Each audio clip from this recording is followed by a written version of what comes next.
కృష్ణా జిల్లా పామర్రు మొవ్వా మండలం కోసూరు గ్రామంలో దొంగలు హల్చల్ చేశారు. మొత్తం 4 దేవాలయాల్లో చోరీకి పాల్పడ్డారు. రామాలయం, వేణుగోపాల స్వామి దేవాలయాల్లో సుమారు 5 లక్షల విలువ చేసే 4 కేజీల వెండి కిరీటాలు, చరటాలు, పలు ఆభరణాలు అపహరించారు. ఇక గంగానమ్మ, శ్రీ వినాయక దేవాలయాల్లో హుండీలను పగలగొట్టి నగదును ఎత్తుకెళ్లారు. అర్ధరాత్రి వేళల్లో దేవాలయాల తాళాలు పగలగొట్టి దోపిడీ చేశారు. దీంతో దేవాలయాల్లోనే చోరీలు జరగడంపై గ్రామస్తులు ఆందోళన వ్యక్తం చేస్తున్నారు. కేసులు నమోదు చేసుకున్న పోలీసులు సీసీ కెమెరాలను పరిశీలించి దొంగల ఆచూకీ తెలుసుకునేందుకు ప్రయత్నిస్తున్నారు.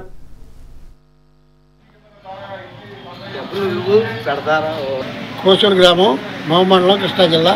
మా గ్రామంలో నేను ఎక్స్ సర్పంచ్గా పనిచేశాను. అలాగే ఈ గుళ్ళకి యాజమాన్యం కూడా నేను చేస్తున్నాను.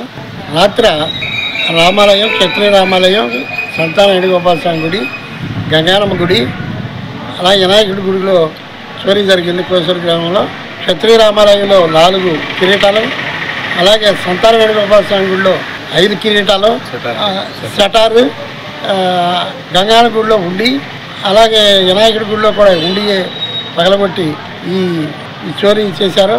ఈ దుల్లంగలు ఈ 4 గుళ్ళు ఒకేసారి చేశారు. వాళ్ళని గట్టిగా పోలీసు అధికారులు చర్య తీసుకుని వాళ్ళని గట్టిగా శిక్షించాలని కోరుకుంటున్నాం. గ్రామ ప్రజలందరూ వాళ్ళందరినీ పట్టుకుని శిక్ష